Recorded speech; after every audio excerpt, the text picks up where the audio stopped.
अरे माँ जी, जल्दी चलिए, देखिए आपके घर के बाहर एम्बुलेंस आई है। गायत्री भागती हुई दरवाजे पर आती है। तभी उसकी बहू चांदनी को एम्बुलेंस से बाहर लाया जाता है। हे भगवान, ये मेरी बहू को क्या हो गया? एक्सीडेंट हो गया माँ जी। अरे लेकिन ये कैसा एक्सीडेंट है? चोट तो कहीं नजर नहीं आ रही। अरे माँ जी, दिमाग में अंदरूनी चोट लगी है और ये अपनी याददाश्त खो बैठी है। हैं? मेरी बहू याददाश्त खो बैठी है, अब क्या होगा?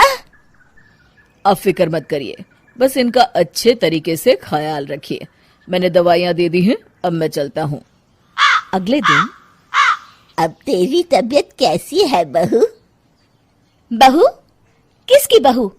हम भैरवगढ़ के ठाकुर विक्रम सिंह की बेटी रूपवती हैं। हम एक राजकुमारी हैं और तुम हमारी दासी हो बुढ़िया। अरे बेटा विशाल, बहू कैसी बहकी बातें कर रही है। अरे कुछ मत पूछो माँ, रात को मुझसे अपने पैर दबा रही थी। सर पर चोट लगने की वजह से इसका दिमाग पूरी तरह खराब हो गया है और ये अपने आप को राजकुमारी समझ रही है। तभी वहां चांदनी आ जाती है। तुम दोनों यहाँ क्या खुसुर फुसुर कर रहे हो? कहीं तुम दोनों मिलकर हमारे खिलाफ कोई षड्यंत्र तो नहीं रच रहे हो? हम तुम्हारा सर तलवार से उड़वा देंगे, समझे? अरे नहीं नहीं राजकुमारी जी, हम तो आपके सेवक हैं। भला हमारी इतनी हिम्मत? कहिए, आपने यहाँ हॉल में आने का कष्ट कैसे किया? हमें बहुत भूख लगी है। ए दासी, जल्दी से हमारे लिए भोजन का प्रबंध करो। आज हम शाही कबाब खाएंगे।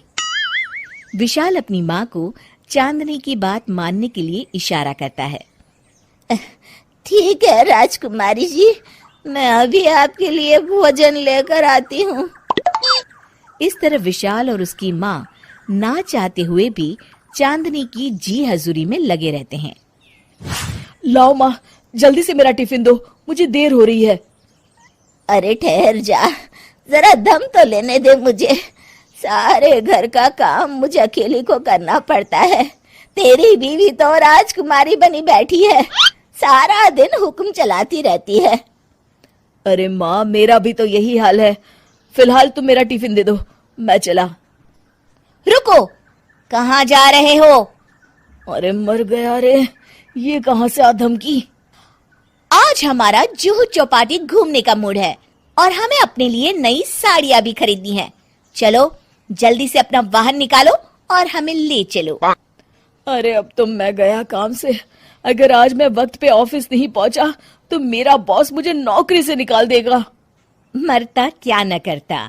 आखिरकार विशाल चांदनी को घुमाने ले जाता है और चांदनी अपने लिए ढेर सारी शॉपिंग भी करती है। ए दासी, टीवी पर कपिल शर्मा के आने का समय हो गया है, जल्दी से टीवी शुरू करो। अरे वाह, कपिल शर्मा तुझे याद है, बाकी कुछ याद नहीं। बहू तू तो बड़ी चालू लगती है, अपने फायदे की हर चीज तुझे याद रहती है।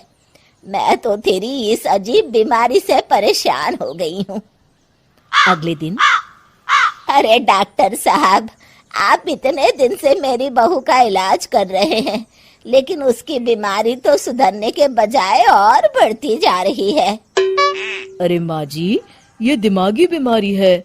बेचारी की याददाश्त चली गई है, वापस आने में थोड़ा वक्त तो लगेगा ही ना। गायत्री डॉक्टर से बात कर ही रही होती है कि तभी उसकी पुरानी सहेली शीला वहां आ जाती है। शीला को देख अचानक डॉक्टर घबरा जाते हैं। अच्छा माँ जी, मुझे एक मरीज को अर्जेंट देखने जाना है, मैं चलता हूँ। ये कौन था? अरे अब क्या बताऊं शीला, एक एक्सीडेंट भी मेरी बहू की याददाश्त चली गई है। ये डॉक्टर उसका इलाज कर रहा है। ये डॉक्टर कब से बन गया? अरे ये तो चमन पान वाले का लड़का है, सारा दिन नौटंकी करता रहता है। अच्छा तो ये बात है, अब मैं समझी। मेरी बहू और ये पान वाले का लड़का दोनों मिलकर मुझे बेवकूफ बना रहे थे। चल तू मेरे साथ। गायत्री शीला को एक बड़ा सा डंडा हाथ में देकर अपनी बहू चांदनी के कमरे में ले जाती है। बहू, ये मेरी सहेली है, एक डॉक्टर है। इसने तेरे जैसे न जाने कितनों का इलाज 2 मिनट में कर दिया है। इसका कहना है कि सर पर जहाँ चोट लगी हो, अगर उसी जगह दोबारा किसी बड़े डंडे से जोर से मारा जाए तो मरीज की याददाश्त वापस आ जाती है। देख, हम डंडा भी लाए हैं। अपनी सास की बातें सुनकर और हाथ में बड़ा डंडा देख चांदनी घबरा जाती है। अरे बाप रे, मैं तो फंस गई। इस डंडे की एक बार की वार से ही मैं तो चारों खाने चित हो जाऊंगी। अब क्या करूं, क्या करूं, क्या करूं? लेकिन गायत्री, डंडा सर पर ठीक उसी जगह लगना चाहिए जहां चोट लगी है। अरे तू चिंता मत कर, 2-4 बार मारूंगी तो एक बार तो सही जगह लग ही जाएगा ना। चल बहू, तैयार हो जा।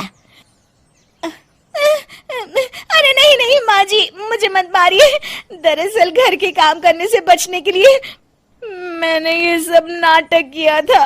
मुझे माफ कर दीजिए, मैं कान पकड़ती हूँ। दोबारा ऐसी गलती कभी नहीं करूंगी।